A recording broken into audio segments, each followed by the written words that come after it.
first couple of practices, and I think he threw up from drinking. I think we just kind of like, I remember waking up and he was throwing up. Welcome to the Turnt Abel Podcast.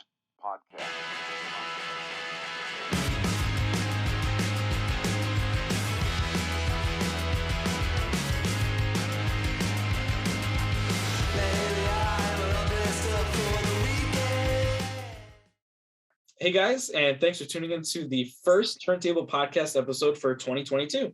I am absolutely delighted to have Evan Westfall and Henry Allen from the Columbus, Ohio band El Camino Acid on today's episode because the band just released their sophomore album, Sunset Motel. Featuring hit songs like Mirror Mirror, Somebody Like You, and Can't Afford to Be Like This, Sunset Motel promises to get stuck in your head due to catchy lyrics and distorted guitar work that I personally fell head over heels for. So that being said, El Camino Acid, welcome to the podcast. Hey, thanks for having us. Of course. So how do you guys feel about Sunset Motel now that it's been out for a week? Feeling good, feeling very,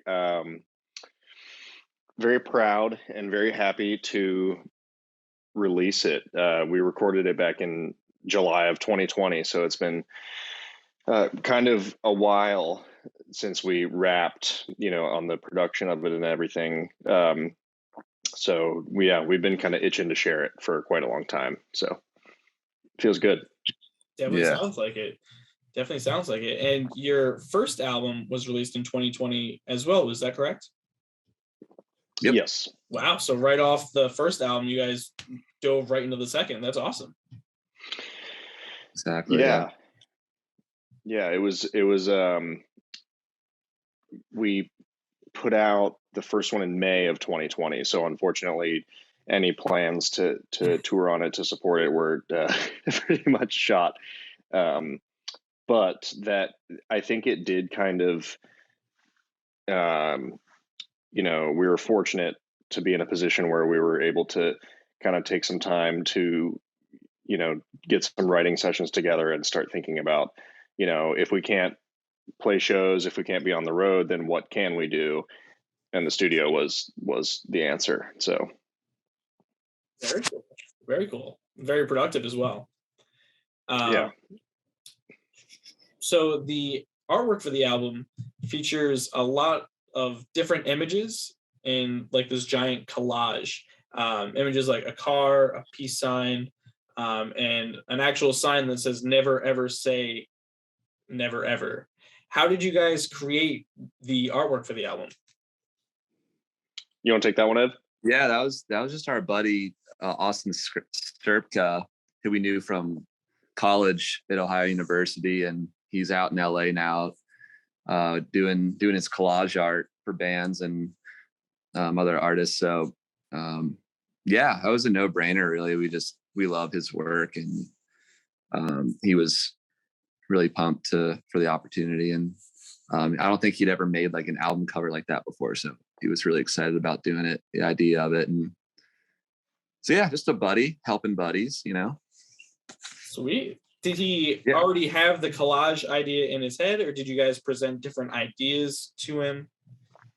No, that was all him. I think he kind of just took the reins, and he sent us a couple ideas, and I think there was one. I think he sent us one with like there would have been some copyright issues. I think at one point he had like a brand, like an actual brand of something on there, and we, just stuff like that. We just had to be like, hey, we can't use this. We had this, but we just kind of did like that. But no, that was all Stirp. He kind of just there was maybe like one revision, and then he we were like, yeah, that's sweet, that's it. And he cranks them out. He's great. Hell yeah, dude. Hell yeah. So Sunset Motel has a lot of summery vibes to it, as well as the artwork. Did he listen to the album before he made the artwork for it? I don't know, actually. Do you know, Red? I can't remember. I don't. I think we might have sent him some like early mixes or something like that. Yeah, but I can't remember if he had heard the whole thing, top to bottom by the time that he gave us the art. But I think I think the name might be where he took a lot of the inspiration from. I think we, and like the big car on the front, like, having the El Camino in the name, kind of, it's not an El Camino, but like kind of lends itself to that. And, I feel like they never ever say that sign that you were talking about. I think it kind of looks like the front of a motel in a certain way. It's kind of like got the arrow pointing to the door, sort of almost like a no vacancy sign kind of situation. So yeah, I think the name definitely inspired it, and he's I don't know where it comes from, but he's just got this, like, he's got really cool, a good eye for old school kind of vintage sort of looking stuff, and I think that's kind of mostly what he pulled from to put the collage together. And we were just, yeah, like Evan said, we were stoked on it from the beginning, so we just kind of worked with him to kind of like hone in on what would become the final product, and it didn't take long at all. Sweet. So the band features different artists from different bands like Camp, Crooked Spines, Blonde, and Smizmar. How do you guys feel that these bands helped lay the groundwork for El Camino Acid? I think just we're all buddies. Like, we all support each other's bands, and we all met in Athens, Ohio, and that's actually where the name Sunset Motel comes from. It's a motel in Athens there, and we all met in Athens, and we would just kind of, during our time there, just go to each other's shows, and like house shows, open mics, and we all shared just a love of the same kind of music. And it kind of started as an accident. The band did.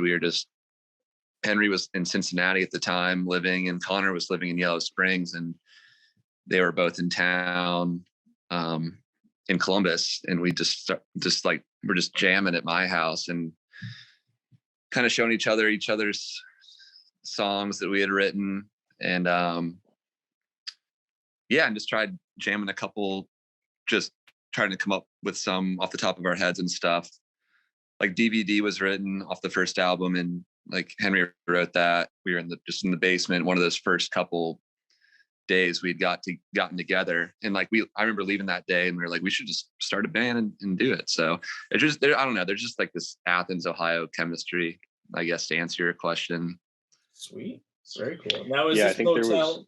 I'm sorry, is this motel one that you guys would like stay at frequently, or is it just like almost like a landmark that you guys would pass and just be like, oh, that's where that is, I'm like 10 minutes away or some shit? Exactly. But that's what it was for me. And we'd always joke. I mean, it's not it's no,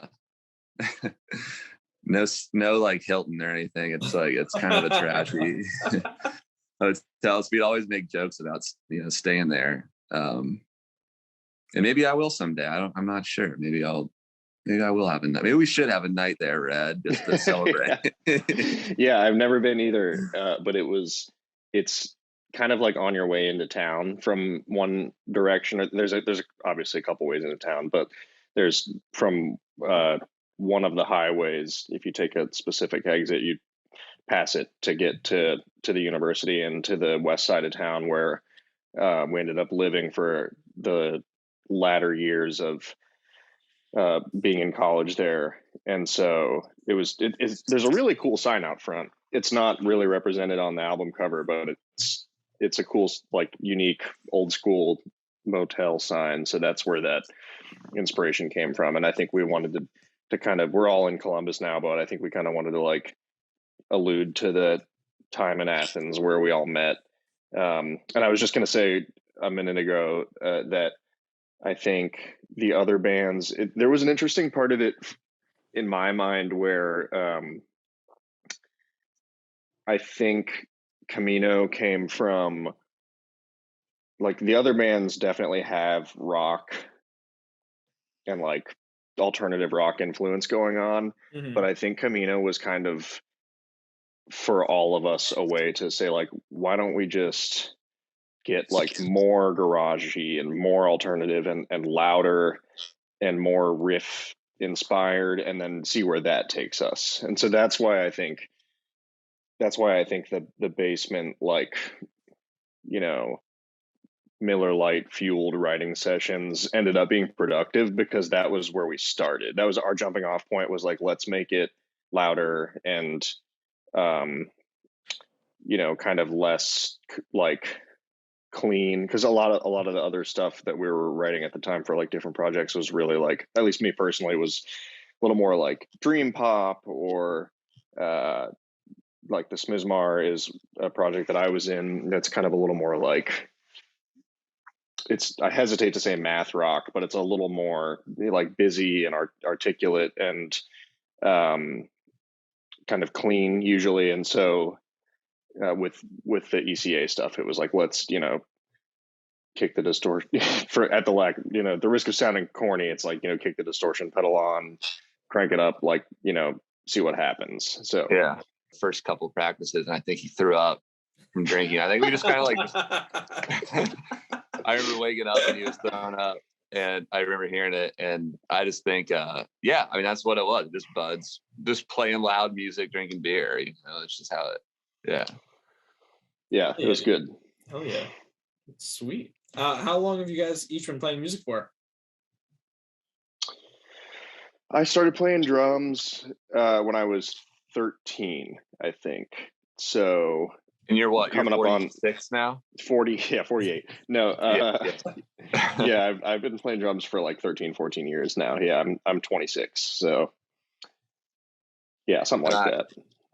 Yeah, I think I was around the same age when I started playing guitar, but wasn't really playing seriously or anything until like I was 18, probably. Very cool. And you guys both self-taught, or did you guys like have lessons and stuff like that? I definitely had lessons. It was a nice mixture, I think, but like a lot of it was driven by lessons, and then also I was in a concert band in school, and the percussion section, and then kind of graduated to jazz band when I was old enough to do that. Excuse me. I just graduated to jazz band, where it was kind of a little more like of jazz, like well-rounded kind of styles going on, and then getting some technical stuff from lessons. And then when I was home by myself, it was like playing along to rock and roll songs. So like kind of just when you add all the pieces together, that was kind of where my education came from, I think. What about you, Ev? What was the question again? Sorry. So you self-taught, or did you have like lessons and stuff? Yeah, self-taught, I guess. We had like a general music class in middle school, and there was a guitar unit, and I got super into that, and I would kind of stay after class and ask my teacher, for about like which albums should I get, and she's the one that kind of pointed me into Beatles one, just those kind of classic albums and artists and stuff. And so I would kind of take those, I'd go out and buy CDs and kind of listen to them and try to learn some of those songs, or like watch YouTube videos and stuff. And I guess, self-taught, I guess. Very cool. So what are your favorite songs off the new album? I mean, you've been listening to them since 2020. So that's true. So you've had some time with them. That's true. Yeah. Oh man, that's a tough question. I like a lot of the different ones for different reasons. Like I think my favorite, I think we're going to use Ripper as a category, if that's okay. Yeah. I think my favorite Ripper is Chang the Banker. And I think my favorite kind of like, but then there's also like Hold You In is a great love song, so it's like there's two different directions happening there, obviously. But yeah, I think top 3 would be like Chang the Banker, Start Again, and Hold You In, probably. Cool. Yeah, like what Red said. I'm pumped about how kind of diverse the record is, and so I'm the same way. I'm just really pumped. Yeah, I'm just really pumped about how diverse it is, and I was pumped about Chang the Banker. That's just I can't believe that song is even out in the world. I just made it as kind of a joke about my buddy, just sent to my buddy, but the boys liked it and wanted to do it, and I'm all about that. So there it is, third track on the album, and yeah, I like that one. I think Don't Want to Lose You is one of my favorites, though. It's like it's just a classic sounding song. Like it's like a timeless. It sounds almost, I don't know, Khan's voice in that. It's almost like Roy Orbison-esque, just crooning. And I just never thought like Camino could take that route. Like from where we started, Red, in the basement, it just didn't even seem like that was an option. Just that, because that song started a completely different way too. It was more of a, like what Red would say, a ripper kind of fast power pop song, and we turned it into a love ballad kind of, with piano in it, like upright piano and shit. So yeah, that's one of my favorites. I like the whole album. I'm just really proud of the whole thing. Oh yeah, definitely. So you have a boy named Chang, and he's a banker. Is that right? He was a banker. Yeah, he worked at Huntington Bank out of college, and sold us weed for a minute, and then in college, and then he had to get a job. It stopped, and we didn't know who to get weed from for a bit. The struggle. The fucking struggle. Yeah. So what song off the new album are you looking to make a music video for? Oh, I don't know. I never really think about that. That's a good question. Probably one of the singles, though, right? Or yeah, we haven't really I don't think we've really prioritized video content for some reason, but we have thought about it a few times. I think we came up with a few ideas. I think to answer your question, like we were brainstorming for Near or Far for sure. But that might have just been because it was like the first track to come out. Like I don't know if we had any like specific like images in our mind or like stories to follow with a music video, if that makes sense. Like I don't know if, because I've not conceptualized a lot for that sort of thing, but I would imagine that you would start with like, okay, well, what song lends itself to a video? Or you could go in an opposite direction and be like, what if we made a video that has nothing to do with the song? Like I'm sure there's a million different directions you could take it. But yeah, to answer your question, I think Near or Far was one that we brainstormed for, but I don't think we like committed. You know what I mean? Mm-hmm. Yeah. Definitely didn't commit. Yeah, we have zero footage, if that tells you. Yeah. I mean, I'm kind of sold on the Chang the Banker story, to be honest with you. You guys just like making a music video of your boy and just moves on, can't sell weed anymore. It has to bank. Yeah, it's short song, I do think that one would be cool because I think the "Here We Are and We're All Dressed Up for the Weekend" lyric lends itself to like some cool costume changes, like rapid costume changes, just like changing into cool, funny, wacky clothes. That's one thing that popped into my head one time, but I don't know. Sure enough. Just daydreaming, but yeah. Sounds pretty sweet. Yeah. So I was pretty pumped about this. I bet you guys are fucking stoked. So Sunset Motel saw a Sunset Orange vinyl release through not only the band's website, but also through Rough Trade Records. How do you guys feel about this physical release of the album? That's sweet. I didn't even know that. The Rough Trade was pumping it out there. So That's cool. Yeah, it was something that we really wanted to do, and we weren't sure what to do, because it was like we figured that we would probably be releasing it independently, and I reached out to Terry, who works at Coal Mine Records. Actually, he owns Coal Mine Records, which is down in Loveland, Ohio, where I grew up. And I worked there for a couple of years, and he set up a sub-distribution deal through Secretly for us.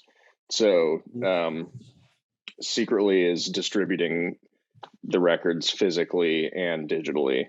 And so I think that we were super stoked about that, because it's, we figured that I think it was the best step for us to take right now. And so, it was really cool to, first of all, just to have, I was just on the phone with Evan the other day, and I told him, I was called him and I was like, I know this is really a heady thing to say, but it's like pretty crazy to have this. I keep motioning over to my record player over there, but to have a physical a piece of wax that has all the songs that started as ideas, and it's kind of like a goofy thought, but I was like, this is crazy to have this physical, medium, and with our songs on it. And so, but yeah, so anyways, I'm getting off track, but it was really cool, let alone, just to have the vinyl, but then, to have the help from Terry and the team at Coal Mine was spectacular. So it's not a Coal Mine release, but they helped us with the distribution setup and got us kind of up and running with Secretly. And so it can be ordered through Secretly, for wholesalers. And so that's just been a huge help for, kind of spreading the word and getting it out. And, it's been a great jumping off point for record number 2 for us. So anyways, that was a long-winded answer, but yeah, it feels really good to have it, and to see it on websites like Rough Trade and all the, various different record shops that are buying it and putting it on the shelf. It is pretty mind blowing to just type it into Google and have it pop up in shops around the States, and even a couple international shops. So yeah, it's been really special. Hell yeah. Did you know that you wanted that orange kind of look to it? I know that you guys pressed Stay Mine on this kind of strawberry multicolored vinyl. Did you go into this knowing that you wanted this orange color? Do you think that this pressing or this album will have a few different pressings with a few different colors on it? That's a good question. That was, Henry. So that was Henry down at working at Coal Mine with Terry and some of the folks there, that you guys Henry kind of took reign on a lot of the album layout and stuff like that. So yeah, it was, I think with the Stay Mine one, I think, full disclosure, I'm pretty sure we just ordered whatever color. We were just we want it all to be one color, but you guys pick. And it ended up being that raspberry, I think they called it raspberry, but yeah, it was that kind of looked like a fruit smoothie kind of puree sort of color. And that was tight. And that was a really small run. I think we did 250 for that. And then I was talking to Terry at Coal Mine, and they had a couple different options from the place we were ordering from, of I knew I wanted it to be, we kind of decided that it would be a cool move to make it orange and make it sunset themed, kind of either an orange or a red or, yellow, something sun related. We thought would be a good move to kind of really bring that home. And it looks unbelievable. It's so cool, the acrylic kind of clear I think it's transparent orange, I think is what it's really called, but we're selling it as, sunset orange vinyl is the move there. But yeah, it's dope. Sweet. Hell yeah, dude. Hell yeah. So what other merch do you guys plan on releasing? Is there a plan to release more merch? We have some shirts out there right now. Yeah, we have 3 shirts, right, Red? Yeah, there was one more shirt that we haven't made. I don't know, made yet. Yeah, like we haven't made them yet, but we have a design from Cadian.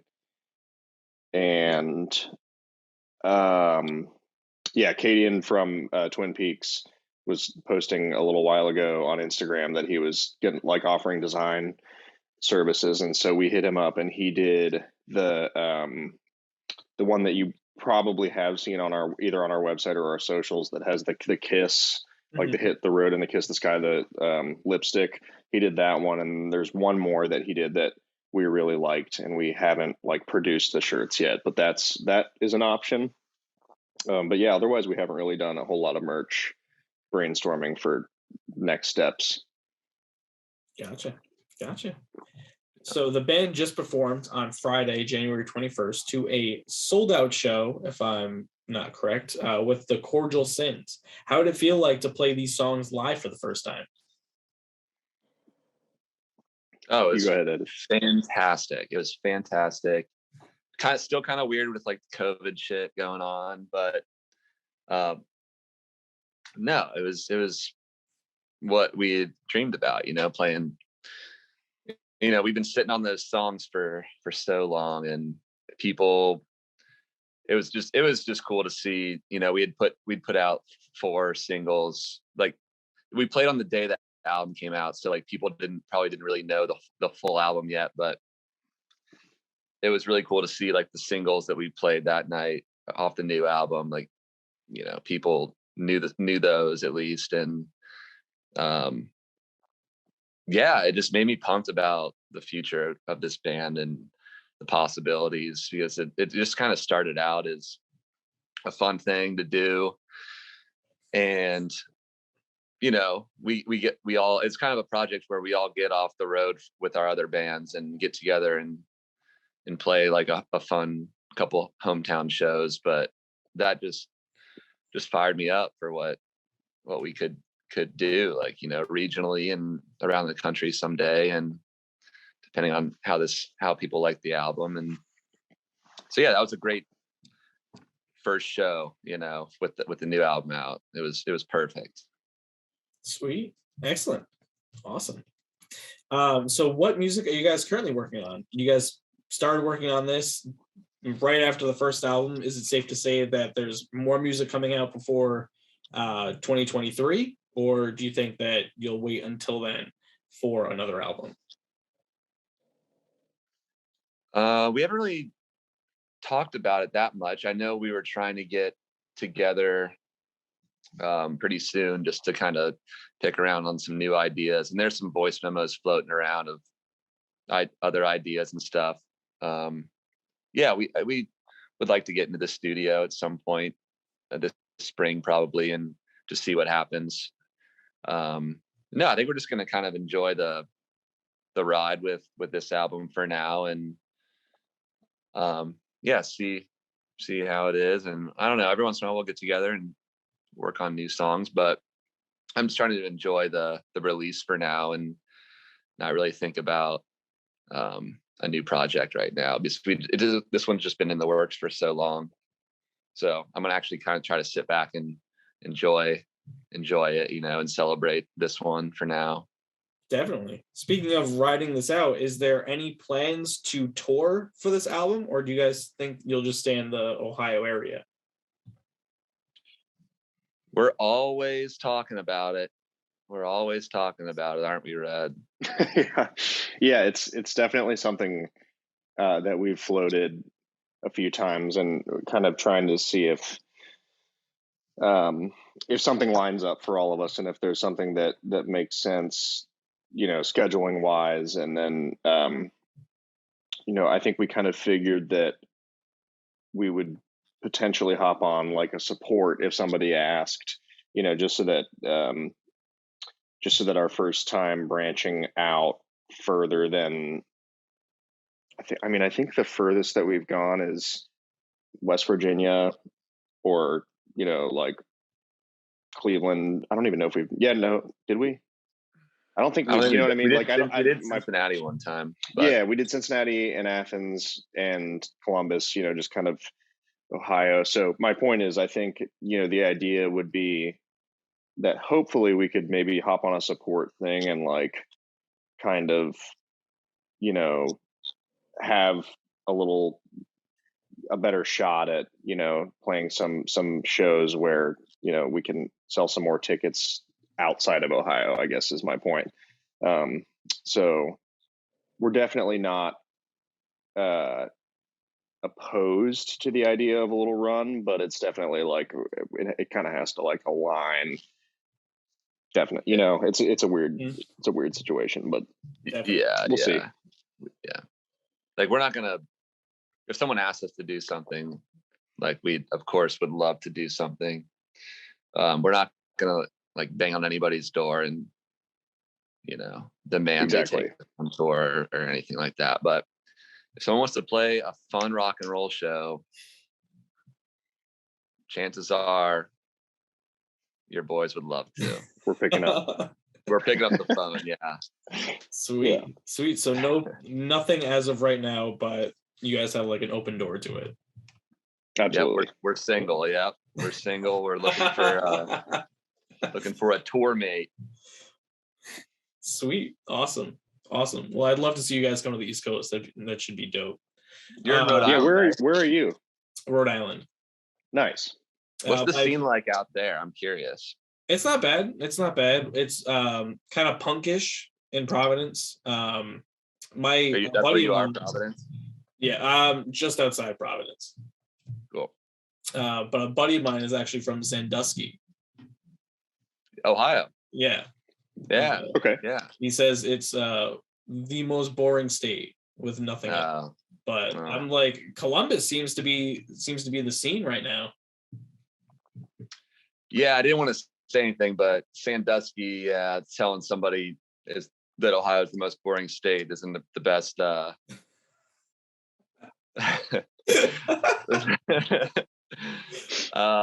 Columbus is in Cincinnati are in Cleveland, like the three major cities. And actually, no, there's a lot of good shit going on. Like Dayton's great, Yellow Springs is great. There's a lot of good shit in Ohio. It's just sometimes you just kind of know you got to know where to go. Like Yeah, I think depending on your expectations to like for what you're trying to get into, like there are scenes that are specific to the city, I would say.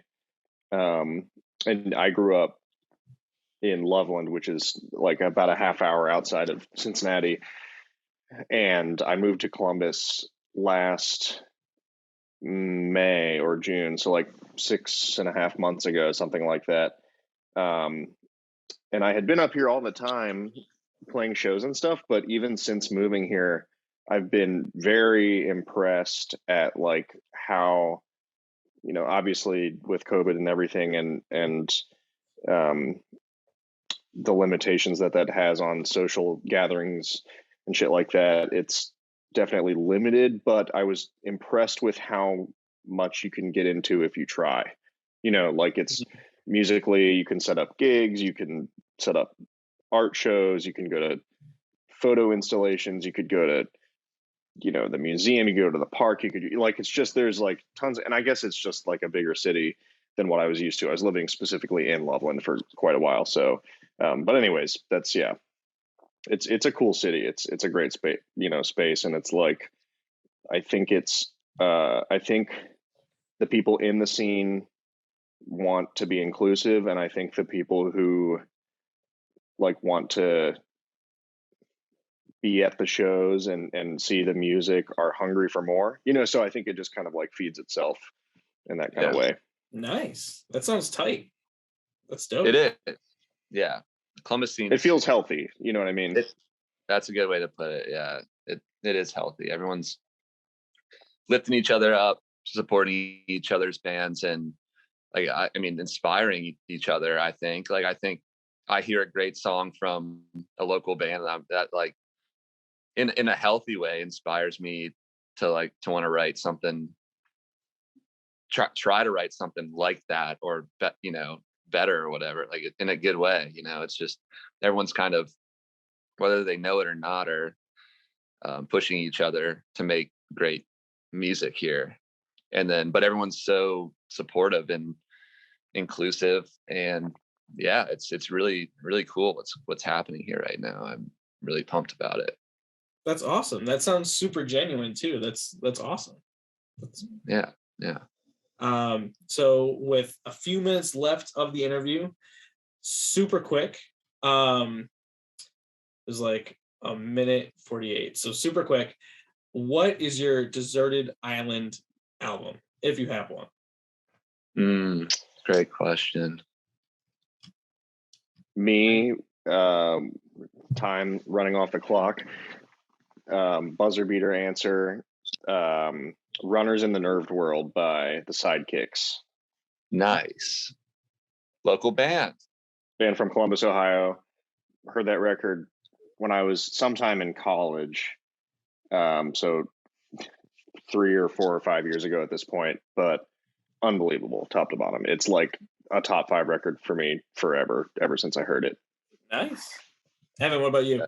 That's a great answer. Mine's going to sound not as cool, but I think we were talking about this today, Henry, with Malin, but Some Girls, I think, by Rolling Stones. Classic. Nice. Yeah. I have that on cassette, that album, and I wear it out, but I think that's the definition of Desert Island album is for me. It doesn't get old. I listen to it all the time, but it just has never gotten old for me. So I think that has to be my answer. Sweet. Well, that is all the time that we have for the podcast episode. Thank you, El Camino Acid, for coming on and talking about what the process was like to create Sunset Motel. Guys, if you haven't already, be sure to pick this record up at your nearest Rough Trade Records or order it off the Bandcamp. I want to thank Henry and Evan for taking time out of their busy schedule to come on the podcast. And I'll see you guys in the next episode. Thank you very much.